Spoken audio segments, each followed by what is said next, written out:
Hey, Steve Stine from guitar-Zoom.com here, and I was asked about my top 5 guitar players that influenced me when I was a kid. So this is really easy. So number 1 absolutely would have been Angus Young, okay, from AC/DC. I don't know what it is about AC/DC, I don't know what it is about his playing, but I was always just enamored with Angus Young. Still am. Love AC/DC, one of my favorite bands. The second one would have been Jimi Hendrix. When I was a kid, I remember hearing things like Little Wing, All Along the Watchtower. I mean, there were just a bunch of different ones.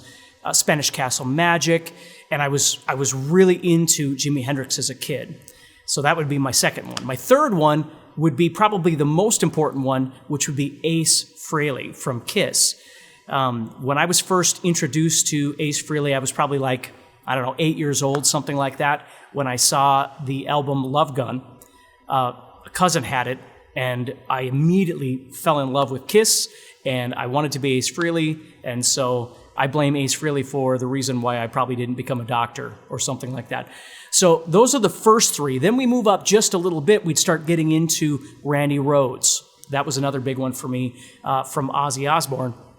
Randy was a huge influence on me when I was listening to music. I just first started learning how to play guitar, learning some basic licks and different things like that. And then the last one I would say would have been Def Leppard as a whole. Now, it would have been Phil Collen at this time because Pyromania had come out, although I was really into High and Dry, which is the album that came out before that. I love that album. But there was something, and this is the beginning of the path of Ibanez for me as well, Ibanez Guitars, was the guitar that he played, the Ibanez Destroyer that Phil Collen had. I remember going to see them in concert on the Pyromania tour, and I was probably like 13, something like that. This would have been back in 83, 84, somewhere around there. And, they had the stage set up, and you were waiting for the band to come out, and front and center was that Ibanez Destroyer. And I just, again, so it wasn't just guitar playing, there was the element of how cool that band was, how cool that album was, and how cool that guitar was.